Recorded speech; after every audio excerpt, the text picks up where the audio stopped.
पदार्थ या मैटर के अस्तित्व में आने से पहले व्यवस्था या ऑर्डर कहाँ से आता है? ये एक ऐसा सवाल है जो सुनने में शायद आसान लगे, लेकिन हर महान सभ्यता ने इसकी गहराई में उतरने की कोशिश की है।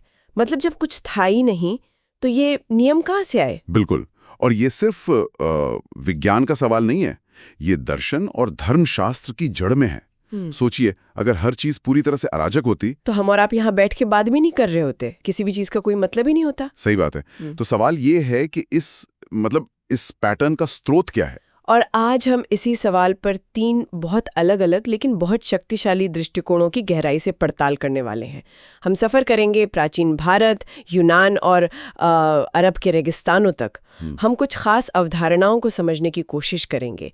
भारतीय परंपरा का आकाश, प्लेटो के मशहूर फॉर्म्स यानी आदर्श रूप। और हमारा मकसद सिर्फ इनकी परिभाषाएं जानना नहीं है, बल्कि ये समझना है कि ये तीनों एक ही सवाल का जवाब कैसे देती हैं, लेकिन अपने अपने अनोखे तरीके से। हाँ, ये सिर्फ शब्द नहीं है, ये पूरी की पूरी विश्व दृष्टियों के दरवाजे हैं।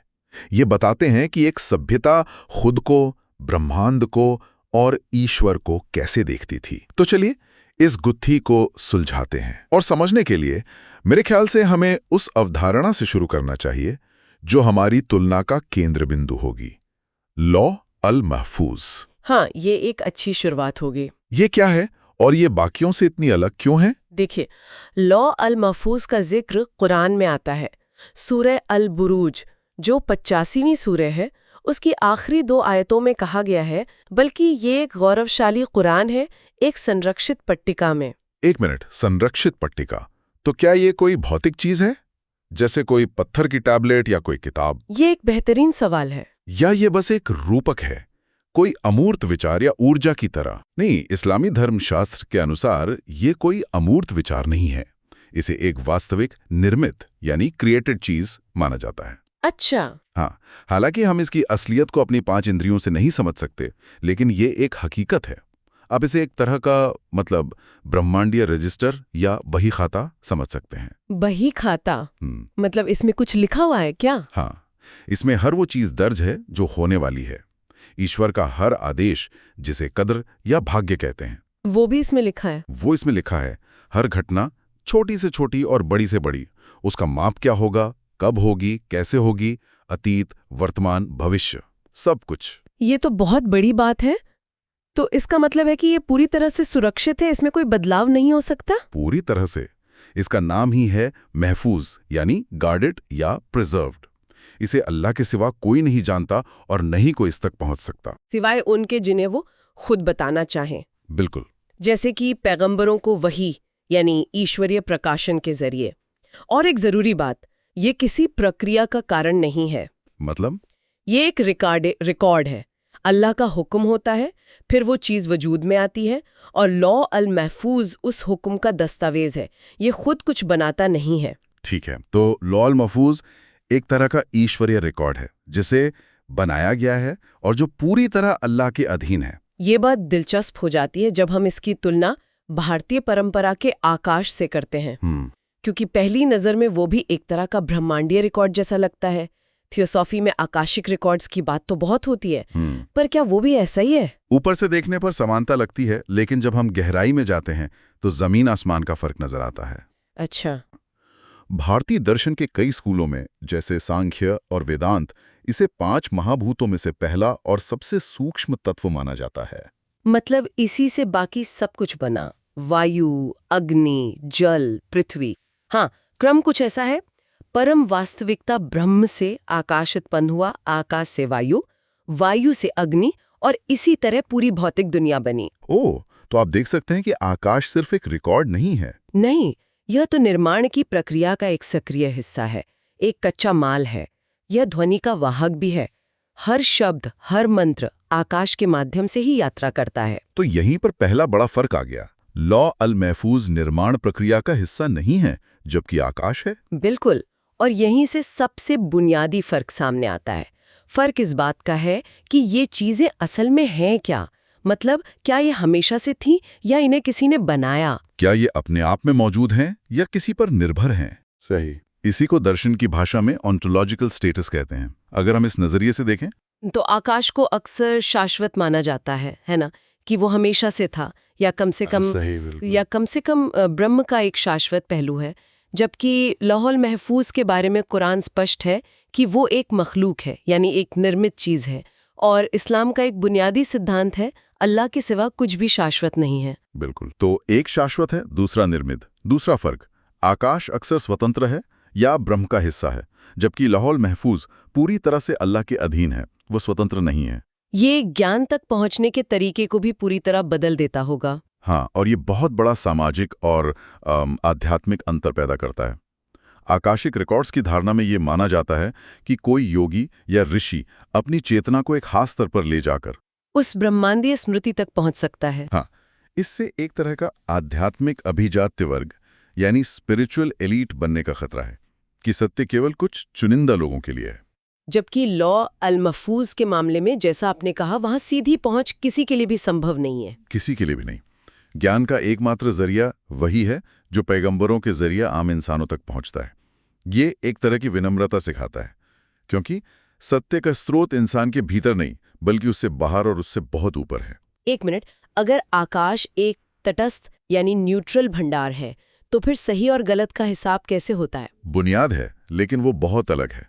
वो है कर्म का सिद्धांत। अच्छा। कर्म का सिद्धांत आकाश की तरह ही अवैयक्तिक है। ये प्रकृति के नियम जैसा है, जैसे गुरुत्वाकर्षण। गुरुत्वाकर्षण को इस बात से कोई फर्क नहीं पड़ता कि आप एक अच्छे इंसान हैं या बुरे। अगर आप छत से कूदेंगे तो आप नीचे ही गिरेंगे। सही। कर्म भी ऐसे ही काम करता है। आपके कर्मों का फल आपको मिलेगा, लेकिन ये एक स्वचालित अवैयक्तिक प्रक्रिया है। और लौह अल महफूज वो एक नैतिक दिखाता है, वो न्यूट्रल नहीं है। कुरान में आता है, और हमने हर इंसान के कर्म को उसके गले से बांध दिया है। हर अमल यानी कर्म दर्ज हो रहा है और उसका हिसाब होना तय है।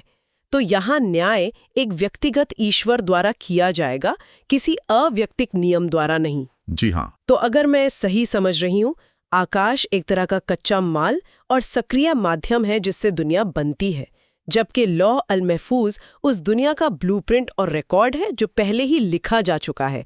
क्या ये कहना ठीक होगा? ये एक बहुत अच्छा सारांश है। एक प्रक्रिया में भाग लेता है, दूसरा प्रक्रिया को सिर्फ दर्ज करता है। आकाश और लौह अल महफूज में तो वाकई जमीन आसमान का फर्क है। अब इसी सवाल को कि व्यवस्था कहाँ से आती है, प्राचीन यूनानियों ने भी पूछा था, और उनका जवाब इन दोनों से बिल्कुल अलग था। हाँ। चलिए प्लेटो के फॉर्म्स की दुनिया में चलते हैं। हाँ, और ये भी एक बहुत ही आकर्षक तुलना है। प्लेटो अपने गुरु सुकरात की तरह ही इस बात से परेशान थे कि दुनिया में हर चीज बदल रही है, कुछ भी स्थायी नहीं है, तो फिर सत्य और ज्ञान कैसे संभव है? सही बात है। अगर हर कुर्सी अलग है, तो हमारे दिमाग में कुर्सी का एक स्थायी विचार कहाँ से आता है? बिल्कुल। प्लेटो ने कहा कि ये विचार एक दूसरी असली दुनिया से आता है, एक ऐसी दुनिया जो भौतिक नहीं है बल्कि विचारों या फॉर्म्स की है। ये फॉर्म्स शाश्वत, अमूर्त और आदर्श है। हाँ, जैसे न्याय का आदर्श रूप, सुंदरता का आदर्श रूप, या एक आदर्श वृत्त का विचार। इसे समझाने के लिए वो अपनी गुफा वाली कहानी का इस्तेमाल करते थे, है ना? हाँ, उनकी मशहूर गुफा का रूपक। वो कहते हैं कि कल्पना करो, कुछ कैदी एक गुफा में जंग से बंधे हैं और उनका मुंह दीवार की तरफ है। वे बाहर की दुनिया नहीं देख सकते। उनके पीछे आग जल रही है, और उस आग के सामने से लोग कठपुतलियों जैसे अलग अलग सामान लेकर गुजरते हैं। कैदियों को दीवार पर सिर्फ उन सामानों की परछाइयां दिखती हैं, और क्योंकि उन्होंने कभी कुछ और देखा ही नहीं, तो वो उन परछाइयों को ही असली दुनिया समझ लेते हैं। सही। प्लेटो कहते हैं कि हमारी ये भौतिक दुनिया उन परछाइयों की तरह ही है। ये असली दुनिया की एक अधूरी धुंधली नकल है। असली दुनिया तो फॉर्म्स की दुनिया है। हाँ, एक दार्शनिक का काम उस गुफा से बाहर निकलकर उन असली फॉर्म्स को देखना है। तो हमारे सवाल के जवाब में प्लेटो के लिए व्यवस्था का स्रोत ये शाश्वत फॉर्म्स हैं। अच्छा, ये बात तो मैंने कभी इस तरह से सोची ही नहीं थी। तो लौह अल महफूज से इसका क्या फर्क हुआ? यहाँ भी तो एक आदर्श पैटर्न की बात हो रही है। यहाँ भी निर्णायक फर्क वही ऑन्टोलॉजिकल स्टेटस का है। पहला सवाल, क्या ये फॉर्म्स किसी ने बनाए हैं? प्लेटो का जवाब है नहीं, ये अशाश्वत है, इटर्नल है। ये हमेशा से थे, जबकि लौह अल महफूज, जैसा हमने देखा, निर्मित है। और दूसरा सवाल, क्या ये ईश्वर से स्वतंत्र हैं? हाँ, ये बहुत चौंकाने वाली बात है। प्लेटो के फॉर्म्स पूरी तरह से स्वतंत्र हैं। मतलब वो अपने आप में मौजूद है? अपने आप में।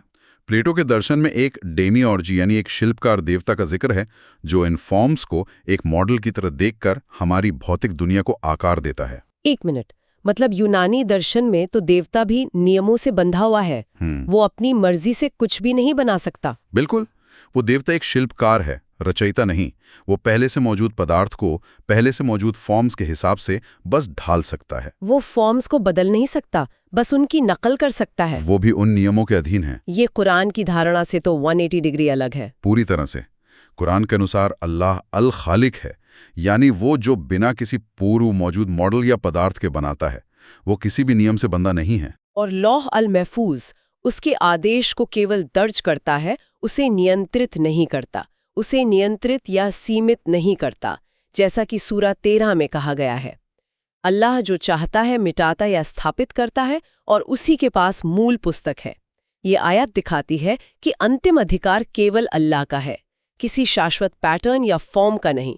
तो अगर एक वाक्य में कहना हो, प्लेटो के फॉर्म्स वो कालातीत विचार हैं जो पदार्थ को आकार देते हैं और जिनसे देवता भी बंधा है। जबकि लौह अल महफूज एक निर्मित रजिस्टर है जो एक सर्वशक्तिमान ईश्वर की स्वतंत्र इच्छा को दर्ज करता है। आपने इसे एकदम सही पकड़ा है। तो अब तक हमने आकाश और फॉर्म्स की तुलना लौह अल महफूज से की है, लेकिन ये सिर्फ 3 अलग-अलग शब्द नहीं हैं। चलिए अब जूम आउट करते हैं और उस बड़ी तस्वीर को देखते हैं। यह बहुत जरूरी है क्योंकि ये अवधारणाएं एक पूरे सिस्टम का हिस्सा हैं। अगर हम सबसे बुनियादी सवाल पूछें, परम वास्तविकता क्या है, तो तीनों के जवाब हमें उनकी पूरी विश्व दृष्टि दिखा देते हैं। भारत में, खासकर अद्वैत वेदांत में, यह ब्रह्म है। हाँ, जो कि अव्यक्तिक है, निराकार है, अद्वैत है। अंतिम लक्ष्य है उस ब्रह्म में विलीन हो जाना, जहां सारे भेद मिट जाते हैं। यूनान में प्लेटो के लिए परम वास्तविकता द गुड यानी शुभ का फॉर्म है। ये भी अमूर्त है, लेकिन ये तर्कसंगत है, जिसे बुद्धि से समझा जा सकता है। जबकि इस्लाम में परम वास्तविकता अल्लाह है, जो व्यक्तिगत है, पारलौकिक है और अद्वितीय है। तो एक तरह से भारत भेद को मिटाने की बात करता है, यूनान उसका बौद्धिकीकरण करता है। पर है यूनान में तर्क, बहस और बौद्धिक चिंतन यानी नूस पर, और इस्लाम में वही यानी ईश्वरीय प्रकाशन पर। बिल्कुल। और अब सबसे निर्णायक धुरी पर आते हैं, न्याय और जवाबदेही। यहाँ एक बहुत बड़ा अंतर है। हाँ, केवल इस्लाम ही पुनरुत्थान और अंतिम न्याय के दिन पर इतना जोर देता है। अगर किसी अत्याचारी शासक ने पूरी जिंदगी ऐश की और उसकी मौत भी आराम से हो गई, तो क्या उसके साथ कोई न्याय नहीं होगा? ये एक बहुत ही परेशान करने वाला सवाल है। कर्म के सिद्धांत के हिसाब से शायद उसे अगले जन्म में फल मिलेगा। हाँ, लेकिन वो एक लंबी, चक्रीय और अव्यक्तिक प्रक्रिया है। यूनानी दर्शन में भी कोई अंतिम दिव्य न्याय की स्पष्ट धारणा नहीं है, लेकिन इस्लाम इस बात पर जोर देता है कि ये दुनिया एक परीक्षा है और हर अन्याय का हिसाब होगा। हाँ, एक दिन आएगा जब हर आत्मा से उसके कर्मों का हिसाब लिया जाएगा। ये इस्लामी विश्व दृष्टि का केंद्र है। दुनिया सिर्फ एक स्कूल या एक भ्रम नहीं है, बल्कि एक परीक्षा का मैदान है। ये दिलचस्प है कि इस्लामी परंपरा बाद में आई और उसने इन दोनों पुरानी परंपराओं से संवाद भी किया। तो इस्लामी दृष्टिकोण इन दोनों से जुड़ता कैसे है? इसे समझने का एक अच्छा तरीका है कुरानिक करेक्शन लेयर, यानी कुरानी सुधार की परत की तरह देखना। अच्छा। इस्लाम जब आया तो उसने इन पुरानी परंपराओं में मौजूद सत्य के कुछ अंशों को स्वीकार किया, कुछ को सुधारा और कुछ को पूरी तरह से अस्वीकार कर दिया। जैसे क्या स्वीकार किया? पारलौकिकता का विचार, यानी इस भौतिक दुनिया से परे भी एक हकीकत है। और यूनानियों का ये विचार कि ब्रह्मांड में एक व्यवस्था है, एक पैटर्न है जिसे समझा जा सकता है। और सुधारा क्या गया? भारत की अद्वैत पहचान की धारणा को सुधारा गया, जहां आत्मा और ब्रह्म एक हो जाते हैं। इस्लाम ने कहा कि रचना कभी भी रचयिता नहीं बन सकती। और यूनान के अमूर्त दूर बैठे देवता की धारणा को, उसे भी सुधारा गया।